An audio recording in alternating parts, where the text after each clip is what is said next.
wanted to start out by thanking GroupLink for including us in their webinar again. Always a pleasure to be on your webinar series. So my name is Lennox Bain. I do business development for SEP, and also have James Delmonico joining me today as one of our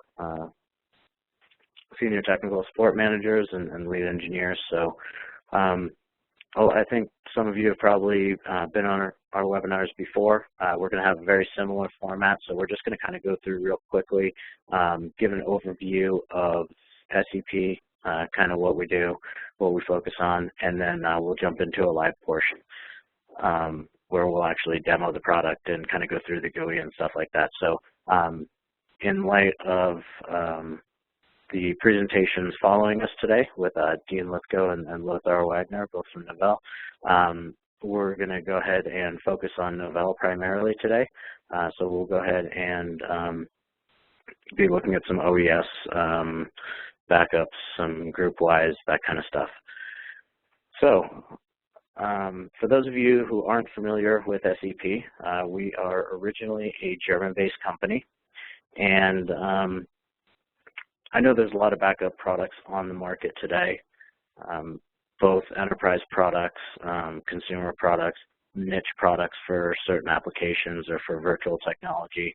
And so what we've found as a company is that a lot of organizations and enterprises are using more than one solution and need more than one solution to meet their needs because they haven't found a solution yet that is able to basically handle their entire enterprise. So our first main concept that we focus on as a company is just to offer one solution for an entire enterprise.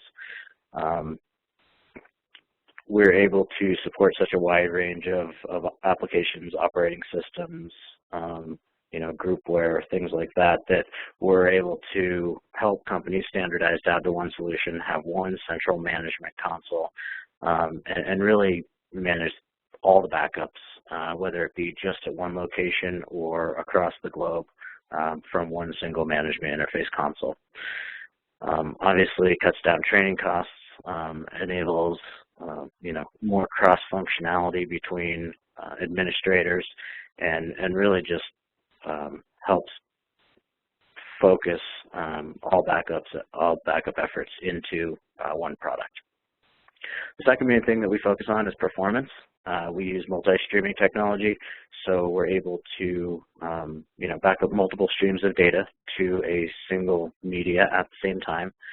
And so typically we see pretty large reductions in backup windows. At the end of the day, it really depends on what kind of hardware and infrastructure folks have in place.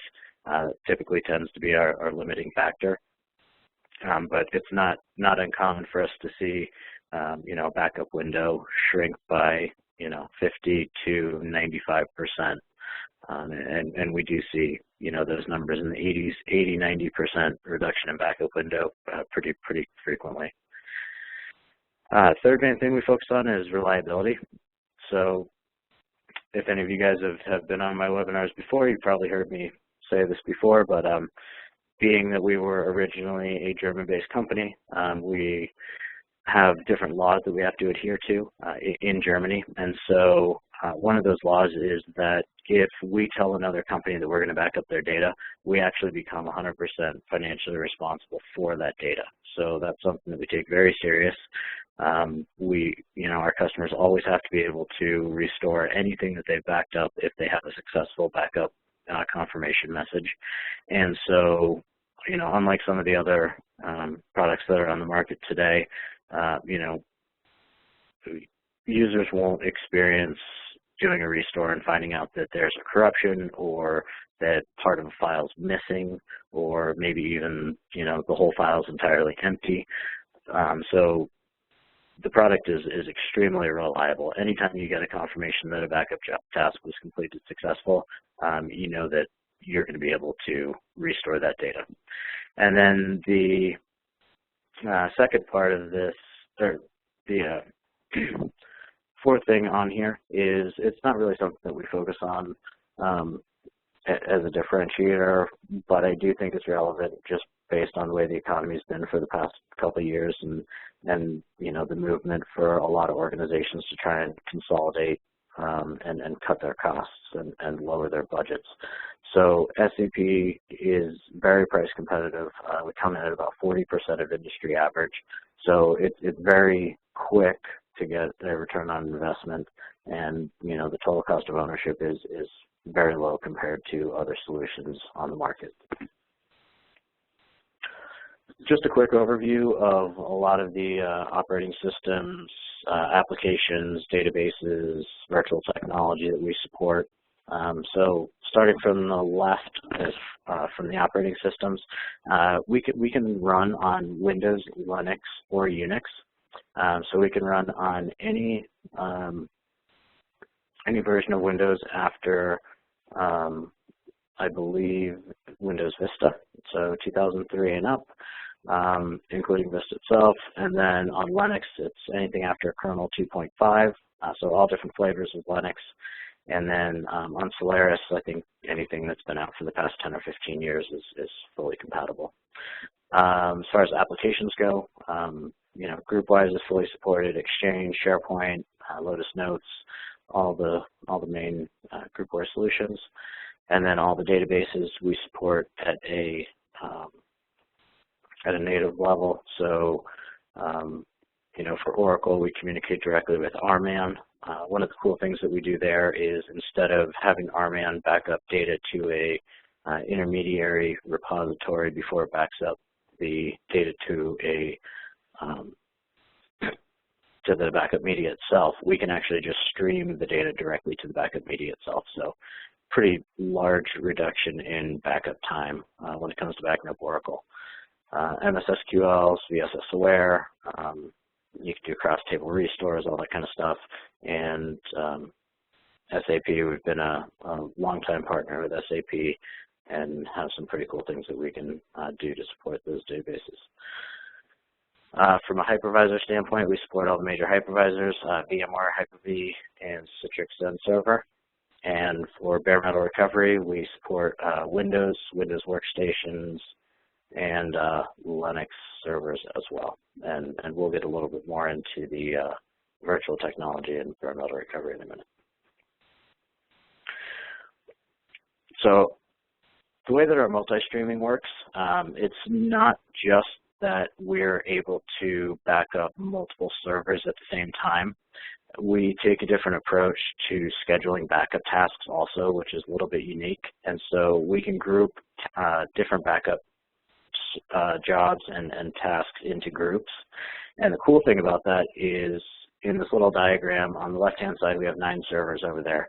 So, you know, typically people may think, okay, that's cool, you guys do multi-streaming, you can back up, you know, a couple of these at the same time, or maybe even all of them at the same time. And what we're actually able to do is break those tasks down even further and designate specific backup groups. So we could have, you know, a database group, a file group, an operating system group, a disaster recovery group. So we could actually have, you know, anywhere from 1 to 10 different streams coming off of each one of these servers. So in an environment with, you know, the 9 servers that you see here, we could have 25, 30 streams being backed up at the same time. And that's really how we're able to leverage the bandwidth that we have to work with and maximize that performance. Obviously, on a larger scale, you know, if we had several thousand servers backing up at the same time, then we could have, you know, 10,000 streams, you know, all running at the same time. So a couple examples, kind of taking the first concept of just having one central management console for an enterprise. Vodafone is the partner company for Verizon in EMEA, and I actually need to update these slides. I think we have about 2,500 of their remote locations that are using SEP now, and they're rolling it out to about another 2,000 over the next six months to a year. And they manage everything from one central console at one main data center. Very similarly, the Guardia Civil in Spain, it's kind of a mixture of like the FBI in the U.S. Combined with the State Patrol. And so the Guardia Civil uses SEP countrywide. They have over 450 sites around the country, and they also manage everything from a central management console. A little bit closer to home here in the U.S., U.S. National Archiving and Records Administration. We took over their, actually it was their Groupwise system about 2 years ago. And their backups, when we first spoke with them, their backups were 6.5 days. And the first backup we did shrunk that time down to 11 hours. Or actually, sorry, it shrunk it down to 13 hours. And then we went ahead and made, some little modifications and stuff, and ultimately got that down to 11 hours. So I think pretty good example of the multi-streaming, and also just how we work with Novell products with Groupwise in particular can drastically speed up those backups. Port of San Diego, similar story. Their backups were taking about 4 days, over 100 hours to back up. And the first backup we did, we didn't change out any hardware. We didn't really change any settings. We didn't add a ton of media servers or anything. All we did, we had one SEP server. We enabled the multi-streaming, and our first backup was it was under 4 hours. And they actually added some more data as well, and that backup would have stayed under 4 hours. And one thing that they were really excited about was their Oracle backups in particular went from, I think it was 4 hours and 50 minutes or so, down to 42 minutes. So they were pretty excited about that. A couple other things that we offer are Easy Archive. So we have a file archiving system using worm technology, so it can read once and write many. And we can basically just lock down different data stores so that users can't go in and delete or modify or change any data. We also have deduplication. So right now we have a destination-side deduplication solution. It's an inline solution, so we don't need a big landing zone or a lot of extra disk space to support that. Basically just will write the change blocks as those are sent over to us.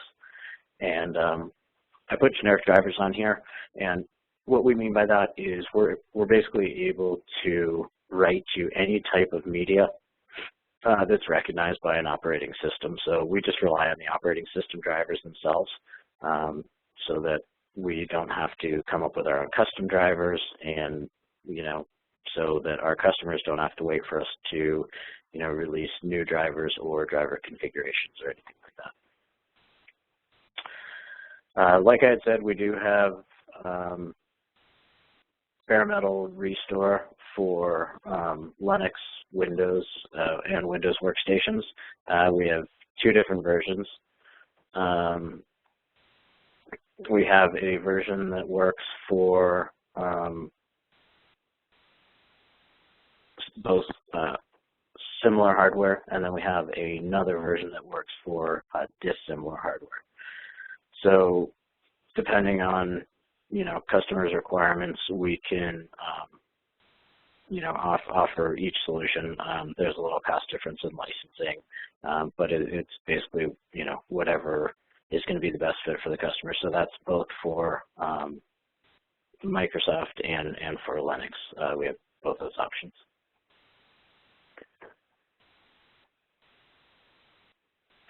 From the virtual technology standpoint, we back up Citrix Zen Server, Vmware, and Hyper-V. All of those are clientless backups. We communicate directly with the APIs for each one respectively. And some of the cool things that we can do with VMware, we have CVT technology included, which is change block tracking, and just enables us to do incremental backups of the image level backups of the VMs. And we can also separate out the VMDK file. So if one were to back up to a shared volume, NFS share, for example, then we could just point if one of the VMs did go down, we could just point directly to the copy of that backup and spin the VM up directly off of that copy of the backup. So a user wouldn't have to wait for the entire virtual machine to be restored. So pretty much has the capacity of just eliminating downtime. Okay, a little more focused on our topic today. SEP has been supporting Novell for quite a while, and I think we support everything back to NetWare 3.5, I believe. NetWare 3.5 is newer, so it does go back quite a ways, and that goes up through the current products, OES 11, current release to Groupwise 2012, and we will be supporting 2014 when that's released as well. So everything that we do with Novell is through the TSAs, so it's all native communication. We support eDirectory, so we're able to actually go into an eDirectory tree, which James will show us here in a little bit, and we can kind of go down through. You can back up or restore, individual permissions and trustee rights.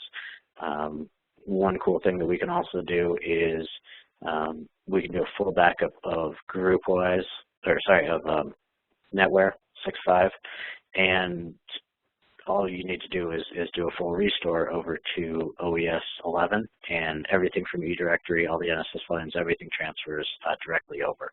So you can actually use it for a migration tool as well, which can be quite a time saver and a pretty easy way to migrate things over from NetWare to OES. Full support for NSS volumes. Like I said, we have full support for OES 10 and 11, OES 2 and OES 11. Everything that we do is supported on clusters as well. So all the clusters are supported. We also support Windows clustering and such as well. And then for Groupwise, we have full support with single user and single email restore capacity. So we're going to go ahead and keep moving here. If anyone has any questions and you'd like to ask those, please do. And we're going to go ahead and switch over to James Delmonico, who can start our online demo portion. And if you guys have any questions as we go through the demo, or if there's something specifically that you'd like to see, please do let us know. You can just go ahead and put that in the questions box or the chat box, and hopefully Amy can help us with that, and we'll get all your questions answered as we go. Perfect. Thanks, Lenai. I do have just one quick question that has come through so far. If you want to answer that real quick, or we can wait until the end. Nope, this is perfect. So I do have a question. It says, okay. Any idea when we will support VMware 5.5? And that is going to be in our next version, which I was told last Monday that it was going to be released in 2 to 3 weeks. So that should be at about a week and a half to 2 weeks now. And so, yeah, VMware 5.5, it's already, it's been developed. It's just going to be released in the next version. So that should be coming in the next week or two. So any other questions, please feel free. There was one other that I saw, just asking how the product is priced. Okay. So, yeah, we have several different licensing models. We're able to do a capacity-based license model, which is we find most people prefer to just do a traditional licensing model where we would license a main backup server and then different clients or agents, and then we also license specific databases and that kind of thing. So if you have specific pricing questions for your environment, just give us a call or shoot us an email, and we can get you some more specific pricing and give you an idea of what it would look like.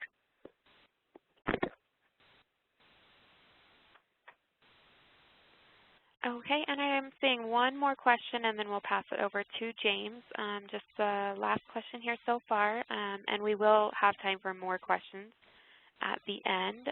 But before we hand it over to James, the question is, just to be sure, XEN shipped with SLES 11 is supported as a VM technology? So regular XEN with SLES 11 is supported as a VM technology, although there are, it's not just selecting XEN from a drop-down menu like it is for VMware, Citrix, and Hyper-V. There is some configuration that's required to get that set up and working. It's not just a, like I said, not just, you don't just log into you know, like a vSphere console, for example. With vSphere, you just log in, you put in your credentials, and it automatically auto-populates everything. With XEN, it is a manual installation and setup, so we can get those image-level backups, but it does require some setup and configuration.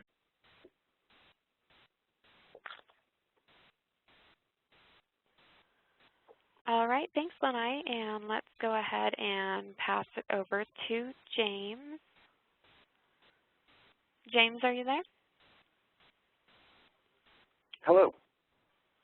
Hi. You should have the presenter right now, so you can go ahead and share your screen.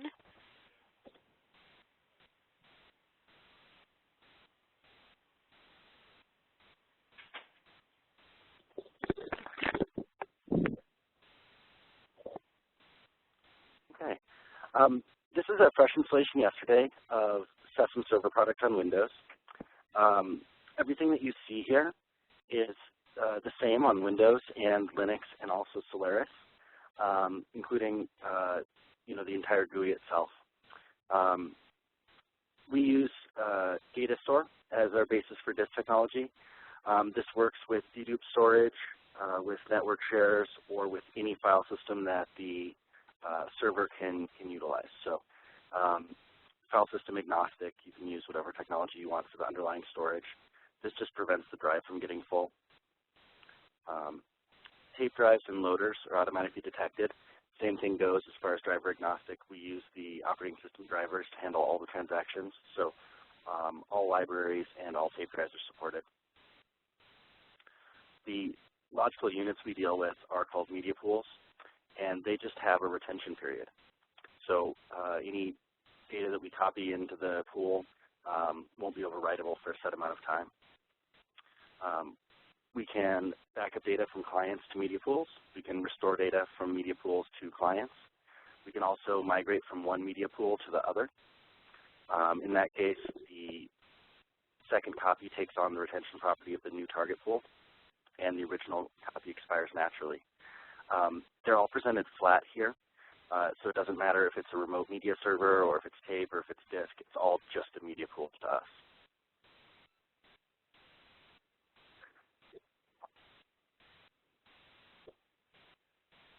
We include an agent for our local machine with the server license. And this is the source browser. This is where we choose the backup jobs. This will detect any running service on the system. So on this system, we've got the SQL Server, we've got the Windows Registry Service, and also a few hard drives. We have this magic all term to back up all fixed disks and all local storage. So that'll back up everything. We include open file support for all operating systems. In the case of Windows, we have full VSS capability. So we do VSS snapshots when we back up from the hypervisor level, also when we back up for an agent level. Sesame uses multi-stream technology that allows us to write 64 streams to a single tape drive at the same time. If we have multiple tape drives, it's multiples of 64. If we're using a disk target, it's unlimited. So the licensing is based on the target concurrency, the number of jobs running at the same time. To help leverage that, and also to keep the schedule simple, we do all of the scheduling based on groups. And so commonly we have 6 groups: disaster recovery, system volumes, databases, Groupware solution for email, and virtual machines. I've made a couple groups here for some of the tasks. I'm just going to emulate what the schedule would do by starting those. This is the Citrix host this VM is sitting on. This firewall is actually our router.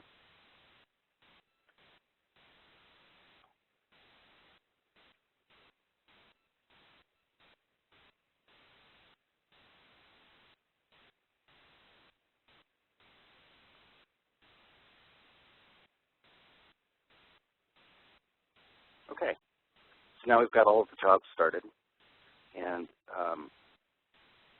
Susan will go ahead and connect to the machines and start all of those backups. All of the data generated on client side is here.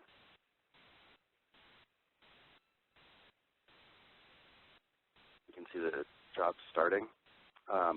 Since it's multi-stream, it'll start all the jobs at the same time. They take a varying amount of time to prepare. We've included an OES Linux machine here with Groupwise. I'll go ahead and show you that machine while it's backing up here.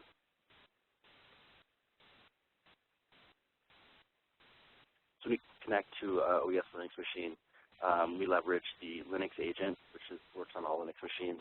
We also have additional Novell components for their special technology. This job is interesting. This is the Linux DSR. This allows us to back up Linux and restore it to a different hardware. So once this is a CD in the backup, an ISO image, once we've created that backup, we know we can restore it to a different type of hardware, a different RAID controller, anything like that. We have the same capabilities on Windows as well. So here when we list services on the SMDR, we can see the different Novell services. Here we have eDirectory. Our eDirectory backup backs up the entire schema and the tree. When we restore, we can restore down to the single leaf level, just a single entry if we want.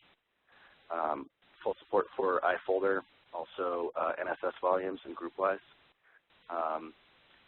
With the Novell support, everything works identically from Network 658 of the legacy version through all the OES versions all the way to OES 11. So you can actually back up Network 658, Groupwise 7, Groupwise 8, and restore that right onto OES 11 with Groupwise 12.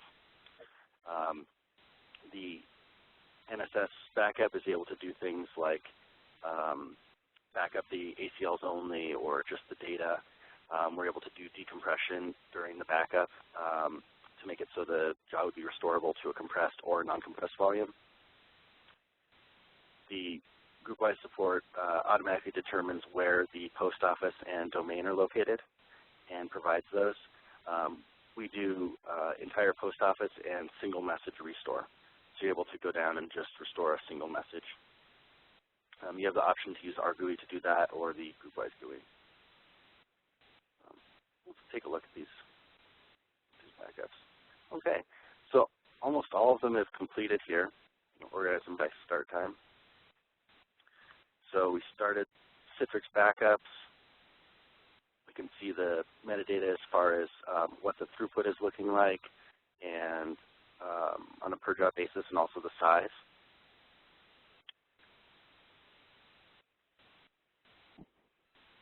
Citrix and Vmware, also Hyper-V are supported. With Citrix, their API exposes full backups. We're able to back up the GUI configuration, the pool metadata, and also the hosts directly. With VMware, there are lots of features. We can back up SAN to SAN, so we don't talk to the host at all. We can do full backups of the entire provisioned area for the VM, or we can do just the used space through the CBT API. We also have the opportunity to do incremental and differential backups based on those. With Hyper-V, all of the host on the host Windows instance. That's just a standard agent installation. All of the other special technologies included to go ahead and connect to the VMs. With all of the hypervisors, we do full VSS snapshots for Windows guests, and a big difference between our software and common hypervisor backup schemes is if we don't get the guarantee from Windows that the snapshot succeeded, we throw an error to warn you. We have the ability to turn that off, but I think the vast majority of backup softwares don't really pay attention to if the snapshot happened on the client side, and they just run the backup, whether it's completed or partial snapshot. And so if you see successful here, that there really is data, and that it's restorable. The GUI is a SQL client. They're not a licensed. It's not a licensed component, so you can put GUIs out there wherever you need them, admin workstation, laptop, anything like that. The GUI is just a SQL client to the backup server. It shows us everything that it does here. So if I ever want to do custom reporting, I can include that here in email notifications. You can also send SNMP management traps. For our database instance, our catalog, we keep the metadata shown here, job name and target pool and throughput information. We keep this in the database, and we keep the big log file on file system. So that gives us a maintenance-free database instance that keeps very small. We name every job according to the type, copy level in this case, and the date the job started in this random key. All of the log files and everything related to this job all have this name on the file system. So we can use that to search things out if we'd like. This is the full log that's kept on file system. It includes some information about the OS version and also the actual command that the software ran to do the backup, along with all of the output. For the system logs, the back end, that's here in the day log, and that shows everything from booting up, checking the license, ejecting a tape, rotating or purging old jobs off of a media. And so with that information, I don't have to call upstream for every little thing. I'm able to see every single part of the software and what it does. By default, there's only one form of automation in the software, and that's this new day job. By default, we run it every Monday through Friday at 8 a.m. And this does clean up of temp files, log files, things like that, compression of old log files, and then it restarts the service. So any jobs that are still running at 8 a.m., and this is adjustable, in the morning automatically stops so we don't run into user time. Commonly, we just add our groups to the schedule one time during the original installation, and then we never have to go back into the schedule. So when we go and add more clients, all we do is add the job or install the agent, put it in the right group, and then we can walk away and know that it'll be backed up. Since the system works on a multi-stream basis, we don't really care about how long any particular job takes to back up, because the system will back them all up at the same time. So we more care about the full window size. We expect theoretical maximum performances. So on gigabit Ethernet, we expect 125 gigs an hour. On 10 gig Ethernet, we expect 1.2 terabytes an hour. SESM will automatically leverage any type of trunking or storage that you give it.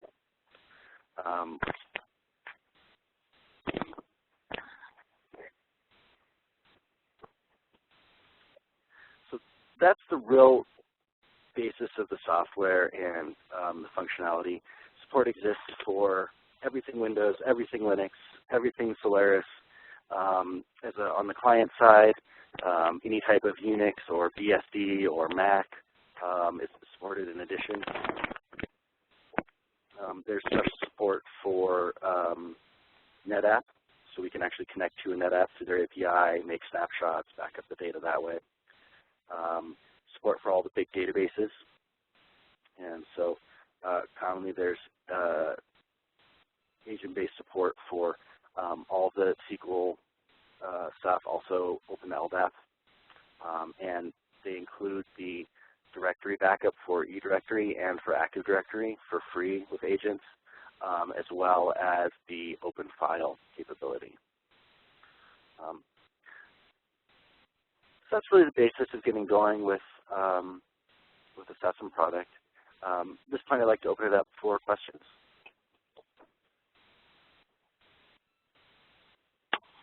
Okay, and just a reminder, if anybody does have any questions, feel free to put those through on the chat or on the Q&A.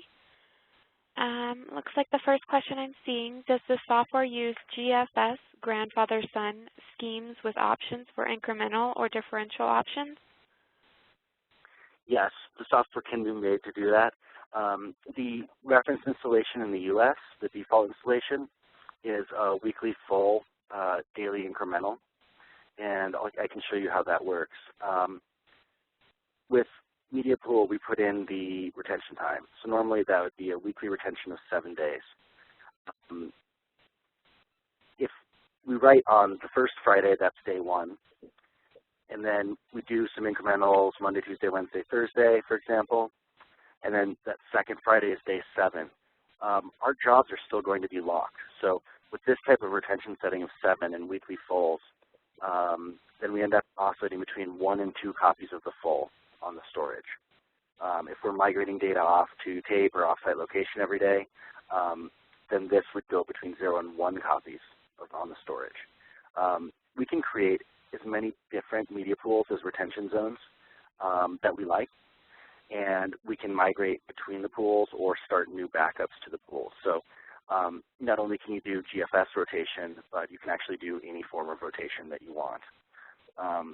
With the tape migration, there's a special feature that tracks parents.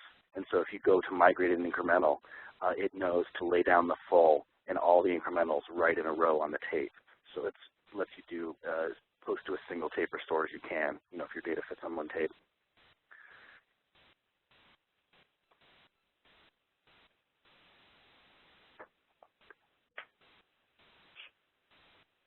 Okay, it looks like the next question, how does the INIT tape work?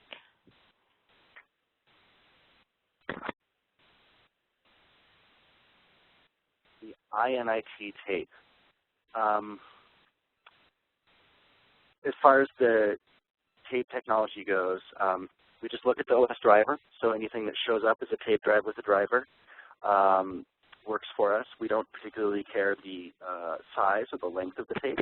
We always use the hardware compression, and so we just wait for the drive to tell us that it's full, and we switch to the next tape. The loader support supports barcodes, and so commonly we just scan the barcode reader, look for the tapes. If those have been seen before or initialized into our system, we do a one-time formatting process. Then the tapes are usable. The exact same retention property applies to tape-based storage as well. So I think the big difference is that with a disk-based storage, we're doing job-level locking, and so we're able to really efficiently use the space. With tape, we're doing tape-level locking. So we write the tape to the end, and then when that tape expires and unlocks and is able to be written to again, then we start writing from the beginning. So that procedure enforces that the tape is changed every day, to prevent partial backup being written and then some failure happened, and then not having the previous day's backup either. So the minimal rotation is 2 tapes.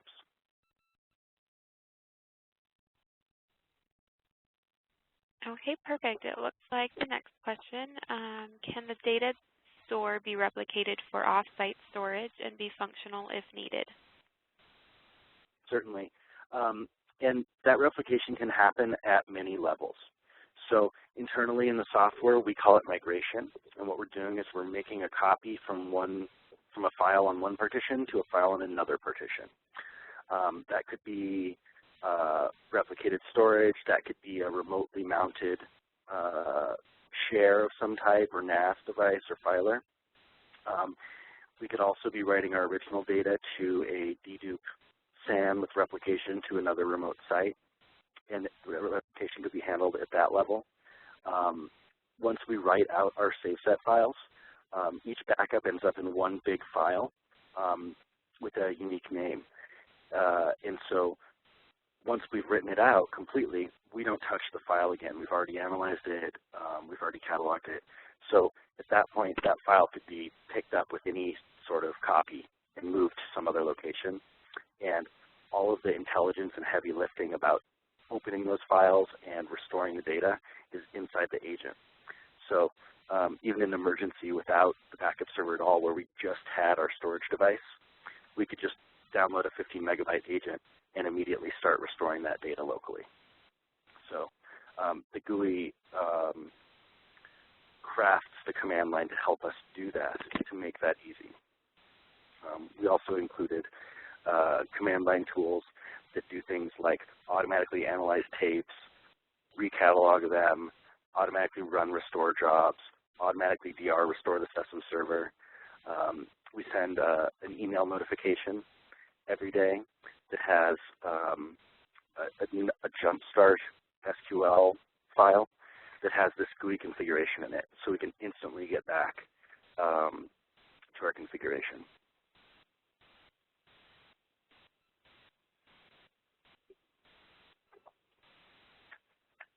Okay, the next question I believe is a follow-up to the question prior to the one you just answered. When do you initialize a tape when using a single tape drive? Do you have it run automatically? When we use a single tape drive, there's no licensing involved, which is neat because the licensing all happens in slots in the autoloader. So as far as physical tape, if a tape has been erased or it's brand new and empty, then we automatically format it. If the tape has been seen before by that SESM server and formatted before, we never have to format it again. All of the locking happens in the catalog on the backup server, and it knows when the last time it saw that tape was, if it's appropriate to write to it. So short answer is, yeah, buy new tapes or have empty tapes, plug them in. If you have tapes with data on them, you have to manually select the overwrite button one time to format the tape. How that works is like this. So we select a media pool for our tape, usually called tape drives. SESM populates the drives. We tell it what media type here, commonly LTO. And so we have to select this one time if the tape is dirty. Otherwise, there's nothing needed other than just putting in the new tape every day.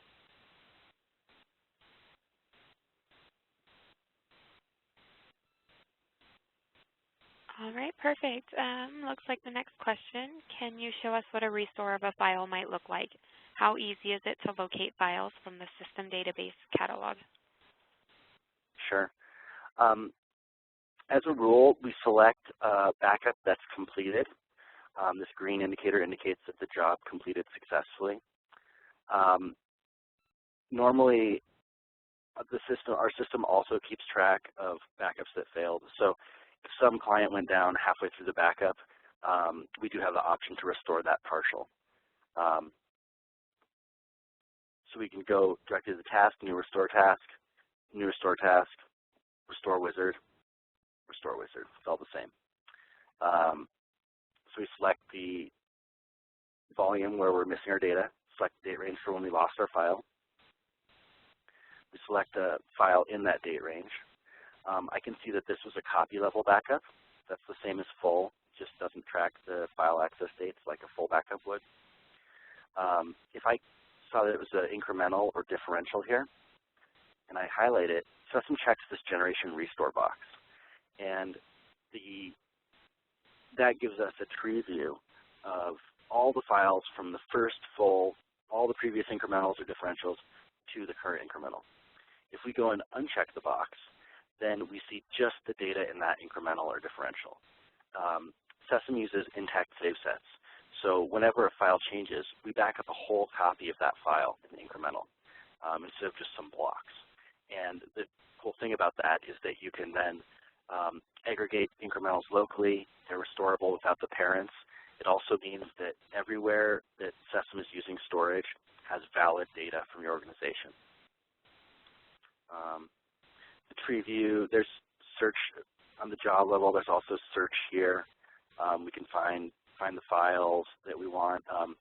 By default, the files go back to the location that they came from without overwrite. So if you've moved the file off, then or folder, then it's easy to just click next to this whole thing. You have the ability to restore to different machines or even different folders. Any backup that we took from an API, like Exchange, for example, or even Citrix, we can dump out as a file. So if we do a Microsoft SQL backup, we can restore that to the same SQL server it came from, to a different SQL server, or we can dump it to the backup server, any client as an SQL file, which we could then double-click and open to import into SQL. The same source browser helps us pick where to do the restore. Here, I don't want to create all those folders. I just want to dump the file in temp. This save option is interesting. Normally, we just want to do a quick restore, start it right away. If we want to do something scheduled restore, that's included in the software. We can just add a restore job to a schedule. And that's great for doing things like building a standby hypervisor for a DR type of location. We could set the system up to automatically back up the virtual machines every night, automatically restore them to the isolated hypervisor on its own storage every morning or later that night. Same goes for all jobs. Usually that's scheduled restoration is popular for mail spools early Monday morning. So when you walk in, you can just start dragging the messages the users have lost back rather than having to wait for the restore. Also for hypervisor standby.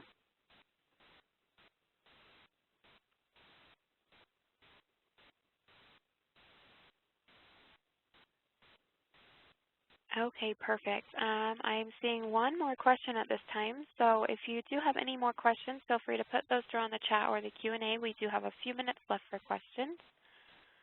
Looks like the next question. Could you show us a restore of a Groupwise 2012 message if the user deleted messages by accident? Yeah, that would be showable. I'm not sure that this machine has any messages in it. This is just a test server. Let's take a look. If there are any messages or accounts, we'll see them here. No. Unfortunately, there's no accounts in this one. What happens conceptually with the Groupwise install, in the special case is Novell. Novell has compressed the post office. And that's why the Groupwise post offices are so small compared to the other solutions. It's all one chunk. So what we do is we create a restore area in Groupwise, just like commonly on an NSS volume or EXT. We restore the post office there, and then our GUI knows where to go in and pull out the individual messages and copy them over to the primary storage. At that point, you could also use the Groupwise GUI if that's more comfortable for you to drag the messages back. So the presentation in that search window is of a list of subjects. So you see the mailbox and then all the different subject lines.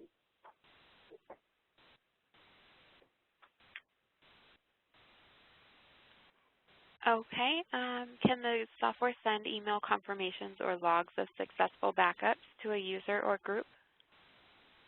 Yes, there's full email notification support. By default, we use 3 interfaces. This notify is just an affirmative. Sends out a message every morning, hey, there were no errors, don't worry about it. Disasters, the one that I told you about, sends the real trimmed down SQL to bootstrap the SESM server. And then alarm fires immediately if there's any type of error, and then sends you a summary of what the errors were in the morning. These are open scripts. They're PowerShell on Windows. They're ANSI, Bourne Shell on Linux and Unix. So you can expand these to do anything that you want. They've already got functionality broken down for different events. So all of the backups of the day are done, a backup failed, a group started, anything like that. And so it's really easy to plug in things like send a text to someone or anything like that. We also offer some scripts that send SNMP management traps in addition, so you're able to plug into an NMS that you currently have.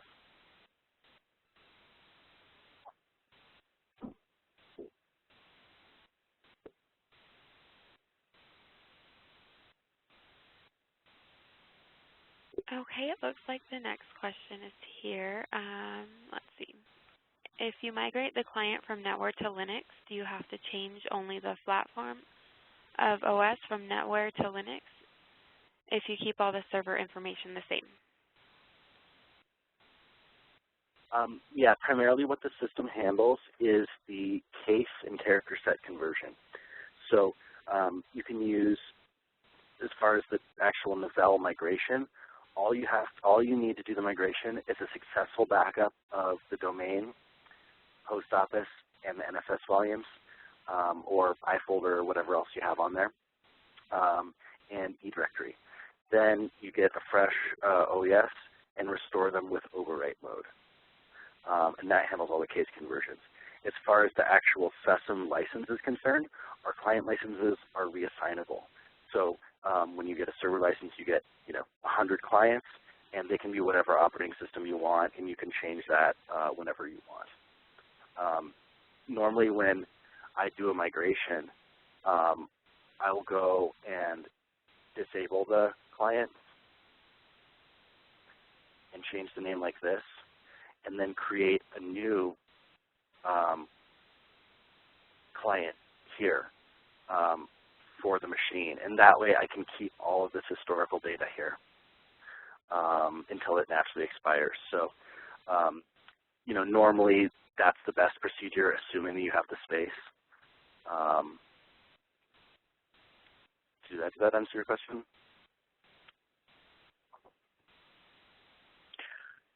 Sounds good. Amy, I know that we're getting close to the end of the time, and it's great that we've had so many questions, so thank you so much for fielding those. I'm actually not able to see those on my screen, so I appreciate it.